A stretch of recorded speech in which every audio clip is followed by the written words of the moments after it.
आप सभी को मेरे चैनल में स्वागत है। आज से हम केमिस्ट्री का पहला लेसन रिपीट कर रहे हैं, जिसका आप लोग का टेस्ट भी होने वाला है। रासायनिक अभिक्रिया एवं समीकरण। ठीक है। रासायनिक अभिक्रिया, तो रासायनिक अभिक्रिया उसे कहते हैं जिसमें कोई एक पदार्थ या एक से ज़्यादा पदार्थ भाग लेते हैं, जिसके कारण उन पदार्थों को अभिक्रिया के फलस्वरूप परमाणुओं में पुनर्गठन होता है, जिसके फलस्वरूप नया पदार्थ बन जाता है।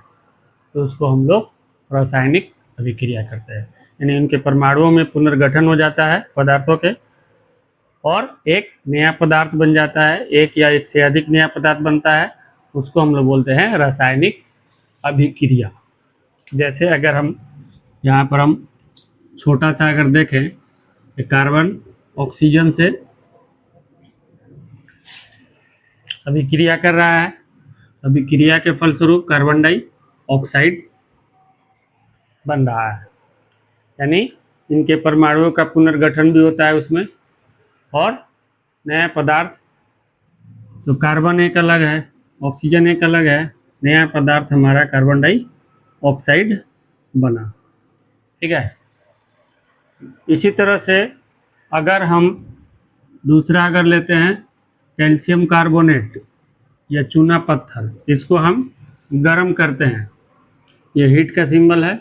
इसको जब हम गर्म करते हैं तो हमें कैल्शियम ऑक्साइड और कार्बन डाइऑक्साइड, यानी काली चूना, कैल्शियम ऑक्साइड और कार्बन डाइऑक्साइड प्राप्त होता है। क्लियर हुआ? यानी रासायनिक अभिक्रिया उसे बोलते हैं जिसमें एक पदार्थ या एक से अधिक पदार्थ भाग लेते हैं और अभिक्रिया के फलस्वरूप उनके परमाणुओं में पुनर्गठन की क्रिया होती है, जिसके फलस्वरूप नया पदार्थ बनता है।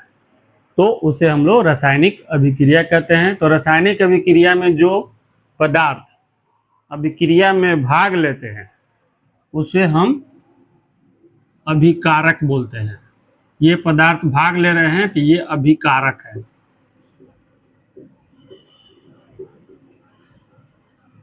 यहाँ पर ये जो पदार्थ है ये अभिकारक है, यानी जो अभिक्रिया में भाग लेता है वो अभिकारक या अभिकर्मक कहलाता है, और जो नया पदार्थ बनता है उसे हम लोग उत्पाद कहते हैं। तो ये जो पदार्थ कार्बन डाइऑक्साइड यहाँ बना है ये उत्पाद है।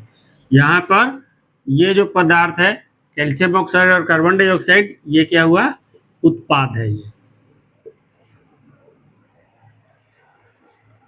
क्लियर हुआ? अब इसकी पहचान हम कैसे करेंगे? तो पहचान जो होता है ये, अब हम कोई भी रासायनिक समीकरण, तो उससे पहले आप जान लीजिए कि रासायनिक समीकरण क्या है। रासायनिक अभिक्रिया जब होती है तो उसी को जो भी उसमें पदार्थ भाग लेते हैं, यानी अभिकारक, और जो नया पदार्थ बनता है उसी को हम लोग उनके रासायनिक सूत्र के द्वारा दर्शाते हैं। तो रासायनिक सूत्र द्वारा जब हम दर्शाते हैं और उसको दिखाते हैं तो उसको हम लोग रासायनिक समीकरण कहते हैं। रासायनिक समीकरण में दो तरह का होता है। एक शब्द अगर हम लिख देते हैं, जैसे मान लीजिए इसके लिए हमने कार्बन लिख दिया, इसके लिए ऑक्सीजन लिख दिया, और यहाँ पर हमने कार्बन डाइऑक्साइड लिख दिया, तो उसको हम लोग बोलेंगे शब्द रासायनिक समीकरण। ठीक है। वैसे ही यहाँ पर हमने लिख दिया कैल्शियम कार्बोनेट या चूना पत्थर, कैल्शियम ऑक्साइड, कार्बन डाइऑक्साइड।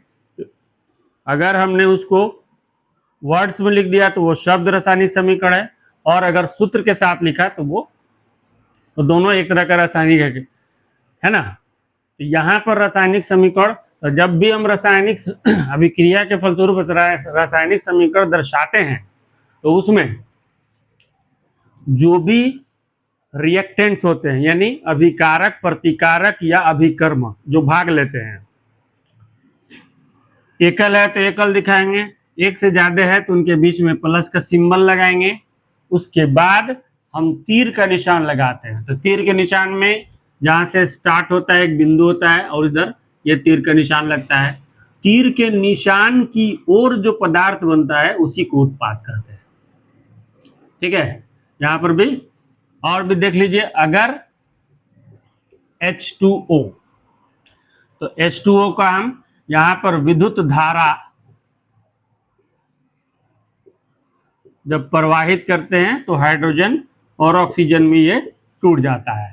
ठीक है, हाइड्रोजन और ऑक्सीजन में ये क्या करता है, टूट जाता है।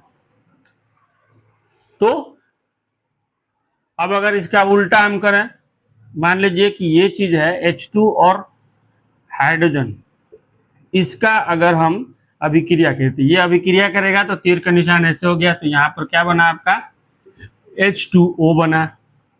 ठीक है, यहाँ पर H2O बना। तो अब यहाँ पर इस अभिक्रिया में ये दोनों उत्पाद हैं, यानी हाइड्रोजन और ऑक्सीजन, और इस अभिक्रिया में जो उत्पाद है ये अभिकारक है। यहाँ ये उत्पाद है, इस अभिक्रिया में ये क्या है, अभिकारक है अभी, और ये उत्पाद है। ठीक है, लेकिन इसमें क्या है, ये अभिकारक है, अभिक्रिया में भाग ले रहा है, और नया पदार्थ हमारा क्या बन रहा है, हाइड्रोजन और ऑक्सीजन, ये हो गया आपका उत्पाद। तो इसी को हम लोग, जब कोई भी रासायनिक अभिक्रिया होती है, उसी को हम उसके रासायनिक जो अभिक्रिया में भाग ले रहे हैं, अभिकारक और उत्पाद को, रासायनिक हम उसको दर्शाते हैं अभिक्रिया में, जिसमें प्लस का चिन्ह एक से ज्यादा रहेगा, और इधर भी उत्पाद एक से ज्यादा बनेगा तो आपको प्लस का सिंबल लगता है। यहाँ पर सिंगल बन रहा है और बनता है, जैसे यहाँ देखिए 2 बना है तो प्लस का सिंबल रहेगा, तो उसी को हम दर्शाते हैं, तो उसी को हम लोग बोलते हैं रासायनिक समीकरण। तो रासायनिक समीकरण आगे चल के हम लोग इसके बारे में संतुलित और असंतुलित के बारे में भी पढ़ेंगे, लेकिन सबसे पहले पढ़ेंगे कि कोई रासायनिक अभिक्रिया होती है तो कौन कौन सी चीजें हमें देखने को मिलती है, पहले उसके बारे में हम लोग जानेंगे।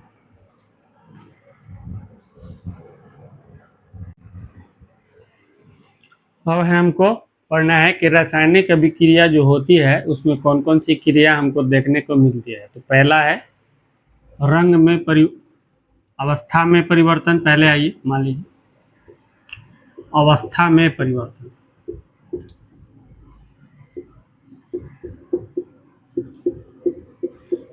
यानी कोई रासायनिक अभिक्रिया होती है तो उसमें पदार्थ की अभिक्रिया के फलस्वरूप पदार्थ की अवस्था क्या होता है, परिवर्तित हो जाती है। जैसे अगर हम लिख रहे हैं यहाँ पर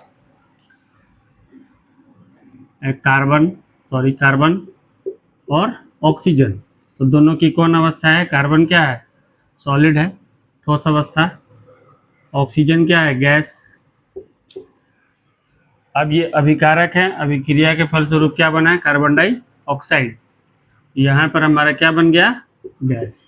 यहाँ पर कार्बन की अवस्था क्या हो गई, बदल गई, अभी ऑक्सीजन के साथ मिलकर ये गैस में बदल गया। उसी तरह यहाँ देखिए हाइड्रोजन गैस है, ऑक्सीजन गैस है, अभिक्रिया हुआ, दोनों मिलकर जल का निर्माण किए, है ना, ये बन गया आपका क्या, लिक्विड द्रव। ठीक है, यहाँ पर देखिए ये गैस और उत्पाद हमारा क्या बना, द्रव। ये हो गया अवस्था में परिवर्तन। यानी रासायनिक अभिक्रिया होती है तो उसकी अवस्था में जो पदार्थ बनते हैं उत्पाद के रूप में, उनकी अवस्था में क्या हो जाता है, परिवर्तन हो जाता है। सेकंड हमारा जो है रंग में परिवर्तन, यानी कोई भी रासायनिक अभिक्रिया होती है तो अभिकारक का जो पहले रंग रहता है उसका रंग अभिक्रिया के फलस्वरूप उत्पाद जो बनता है उसके रंग में परिवर्तन हो जाता है। जैसे आयरन का कुछ टुकड़ा ले हम और कॉपर सल्फेट के विलयन में, यानी कॉपर सल्फेट का विलयन जो है उसमें कॉपर सल्फेट का जो विलयन होता है उसका रंग जो होता है नीले रंग का होता है। ठीक है, तो आयरन को जब हमने इसमें डाला तो यहाँ बनता है आपका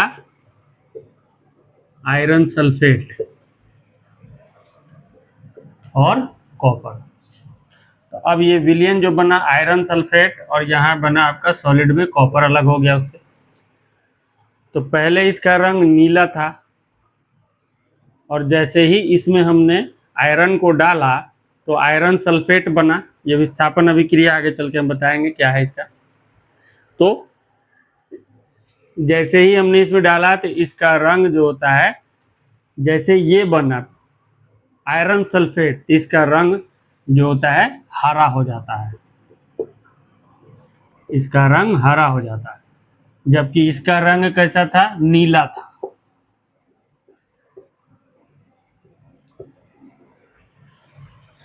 तो रासायनिक अभिक्रिया होती है तो उसमें रंग में परिवर्तन हो जाता है।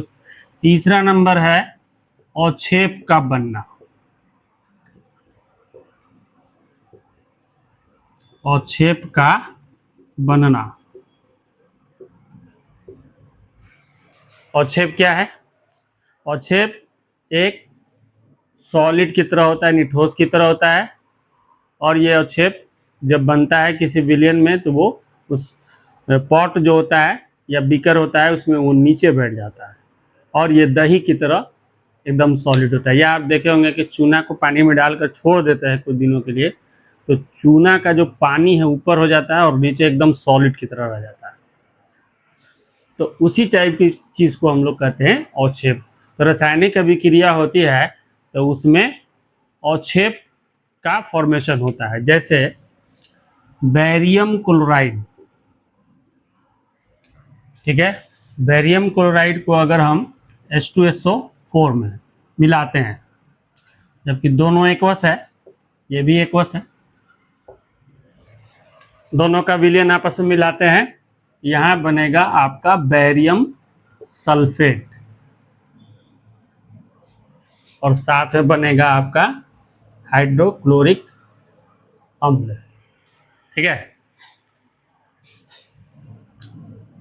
तो यहां पर ये जो बना बेरियम सल्फेट, ये नीचे बैठ जाएगा। दोनों को जब आपस में मिलाइएगा एक बड़े से पॉट में, कांच के, दोनों को, तो जब ये क्या होगा, नीचे बैठ जाएगा, और ये जो है हाइड्रोक्लोरिक एसिड ऊपर रहेगा, ठीक है। तो जो नीचे बैठेगा वही क्या है, अवक्षेप है। तो अवक्षेप जब नीचे बैठता है तो उसका सिंबल ऐसे रहता है, डाउनवर्ड की तरफ एरो का हम सिंबल लगाते हैं, तो उसको हम लोग नीचे की ओर लगाते हैं, तो उसी को हम लोग अवक्षेप। यहाँ बेरियम सल्फेट का ये अवक्षेप बन गया। और भी जो है, ठीक है, और भी इसके इक्वेशन है जिसमें अवक्षेप का फॉर्मेशन होता है। निकालने का मतलब जब रासायनिक अभिक्रिया होती है तो वहाँ अवक्षेप का भी निर्माण या फॉर्मेशन होता है।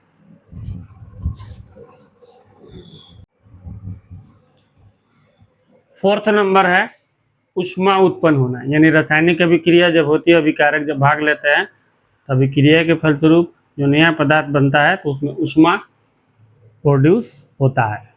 जैसे कली चूना या कैल्शियम ऑक्साइड, जब कली चूना को हम लोग जल में मिलाते हैं, यानी कली चूना जो आप बाजार में देखे होंगे, घरों के चूनाकारी में यूज होता है, ठीक है, इसको जब हम जल में मिलाते हैं तो आपको कैल्शियम हाइड्रोक्साइड बनेगा, ठीक है।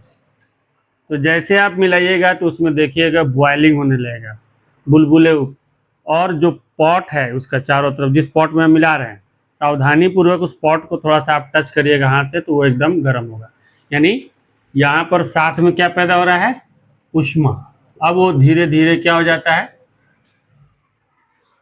ठंडा होता है, और फिर आगे चल के ठंडा होता है। तो शुरुआत में बुलबुलाता है, इसीलिए चूना को जब हम जल में डालते हैं तो वहाँ हमको सावधानी बरतनी चाहिए, क्योंकि उसमें बुलबुले और बुलबुले के उछाल आते हैं।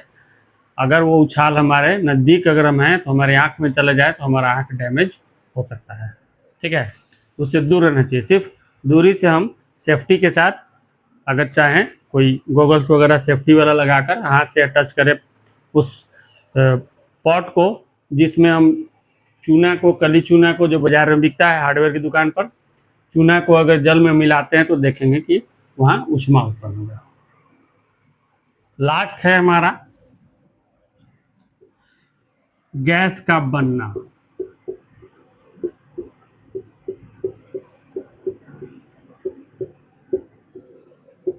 ठीक है। तो रासायनिक अभिक्रिया होती है तो अभिक्रिया के फलस्वरूप जो उत्पाद बनते हैं उसमें गैस का भी निर्माण होता है।